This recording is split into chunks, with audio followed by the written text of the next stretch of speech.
முதல் வாசகம். வாக்களிக்கப்பட்ட நாடு வந்து சேர்ந்த இறைமக்கள் பாஸ்கா கொண்டாடினர்.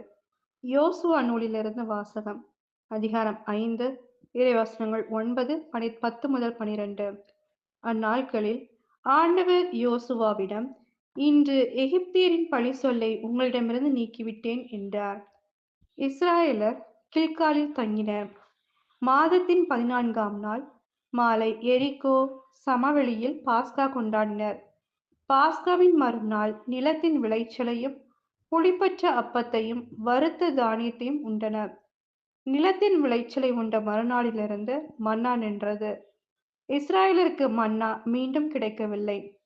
கானான் நிலத்தின் விளைச்சலை அந்த ஆண்டு உண்டனர். இது ஆண்டவரின் அருள்வாக்கு. இறைவா உமக்கு நன்றி. இரண்டாம் வாசகம். கிறிஸ்துவின் வாயிலாக கடவுள் நம்மை தம்மோடு ஒப்புரவாக்கினார். திருத்தூதர் பவுல் கொரிந்தியருக்கு எழுதிய 2ஆம் திருமுகத்திலிருந்து வாசகம். அதிகாரம் 5, இறைவசனங்கள் 17 முதல் 21. சகோதர சகோதரிகளே, ஒருவர் கிறிஸ்துவோடு இணைந்திருக்கும் போது அவர் புதிதாக படைக்கப்பட்டவராய் இருக்கின்றார். பழையன கழிந்து புதியன புகுந்தன அன்றோ? இவை யாவும் கடவுளின் செயலே. அவரே கிறிஸ்துவின் வாயிலாக நம்மை தம்மோடு ஒப்புரவாக்கினார். ஒப்புரவாக்கும் திருப்பணியையும் நமக்கு தந்துள்ளார். உலகினரின் குற்றங்களை பொருட்படுத்தாமல் கடவுள் கிறிஸ்துவின் வாயிலாக அவர்களை தம்மோடு ஒப்புரவாக்கினார். இந்த ஒப்புரவு செய்தியை எங்களிடம் ஒப்படைத்தார். எனவே நாங்கள் கிறிஸ்துவின் தூதுவர்களாய் இருக்கிறோம். கடவுளே எங்கள் வாயிலாக வேண்டுகோள் விடுக்கிறார். ஆகவே கடவுளோடு ஒப்புரவாகுங்கள் என்று கிறிஸ்துவின் சார்பில் நாங்கள் மன்றாடுகிறோம். நாம் கிறிஸ்து வழியாக தமக்கு ஏற்புடையவராகுமாறு கடவுள் பாவம் அறியாத அவரை பாவநிலை ஏற்கச் செய்தார். இது ஆண்டவரின் அருள்வாக்கு. இறைவா உமக்கு நன்றி. நற்செய்தி வாசகம். உன் தம்பி இவன் இறந்து போயிருந்தான், மீண்டும் உயிர் பெற்றுள்ளான். லூக்கா எழுதிய தூய நற்செய்தியிலிருந்து வாசகம். அதிகாரம் 15, இறைவசனங்கள் 1 முதல் 3, 11 முதல் 32. அக்காலத்தில் வரி தண்டுவோர் பாவிகள் யாவரும் இயேசு சொல்வதை கேட்க அவரிடம் நெருங்கி வந்தனர். பரிசேயரும் மறைநூல் அறிஞரும், இவர் பாவிகளை வரவேற்று அவர்களோடு உணவருந்துகிறாரே என்று முணுமுணுத்தனர். அப்போது அவர் அவர்களுக்கு இந்த உவமையை சொன்னார். ஒருவருக்கு 2 புதல்வர்கள் இருந்தார்கள். அவர்களுள் இளையவர் தந்தையை நோக்கி, அப்பா, சொத்தில் எனக்கு உரிய பங்கை தாரும் என்றார். அவர் சொத்தை அவர்களுக்கு பகிர்ந்து அளித்தார். சில நாட்களுக்குள் இளைய மகன் எல்லாவற்றையும் திரட்டிக் கொண்டு தொலைநாட்டிற்கு நெடும் பயணம் மேற்கொண்டார். அங்கு தாறுமாறாக வாழ்ந்து தம் சொத்தையும் பாழாக்கினார். அனைத்தையும் அவர் செலவழித்தார். பின்பு அந்த நாடு முழுவதும் கொடிய பஞ்சம் ஏற்பட்டது.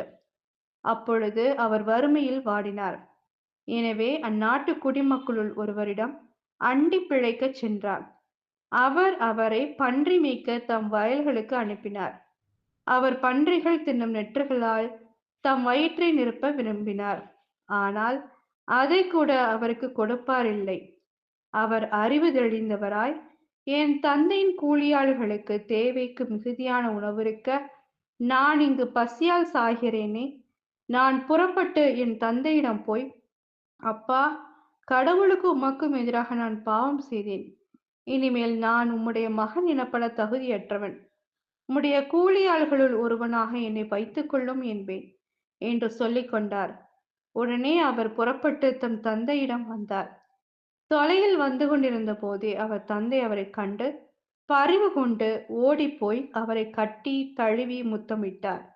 மகனோ அவரிடம், அப்பா, கடவுளுக்கும் உமக்கும் எதிராக நான் பாவம் செய்தேன்.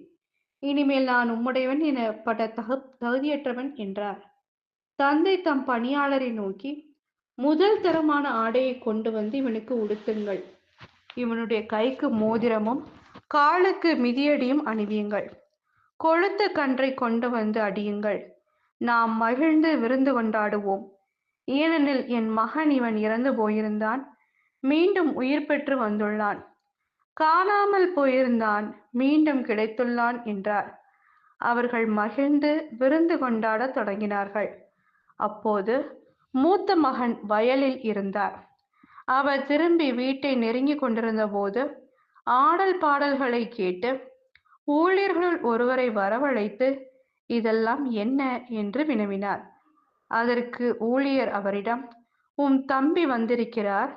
அவர் தம்மிடம் நலமாக திரும்பி வந்திருப்பதால் உம் தந்தை கொழுத்து கன்றை அடித்திருக்கிறார் என்றார். அவர் சினமுற்று உள்ளே போக விருப்பமில்லாதிருந்தார். உடனே அவருடைய தந்தை வெளியே வந்து அவரை உள்ளே வருமாறு கெஞ்சி கேட்டார்.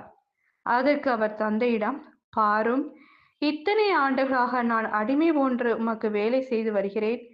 உம் கட்டளைகளை ஒருபோதும் மீறியதில்லை. ஆயினும் என் நண்பரோடு நான் மகிழ்ந்து கொண்டாட ஒரு ஆட்டுக்குட்டியை கூட என்றுமே நீர் தந்ததில்லை.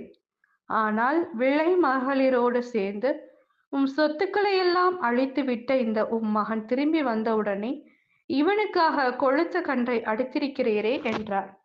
அதற்கு தந்தை, மகனே, நீ எப்போதும் என்னுடன் இருக்கிறாய். என்னுடையதெல்லாம் உன்னுடையதே. இப்போது நாம் மகிழ்ந்து கொண்டாடி இன்புற வேண்டும். ஏனெனில் உன் தம்பி இவன் இறந்து போயிருந்தான், மீண்டும் உயிர் பெற்றுள்ளான். காணாமல் போயிருந்தான், மீண்டும் கிடைத்துள்ளான் என்றார். இது கிறிஸ்துவின் நற்செய்தி. கிறிஸ்துவே உமக்கு புகழ்.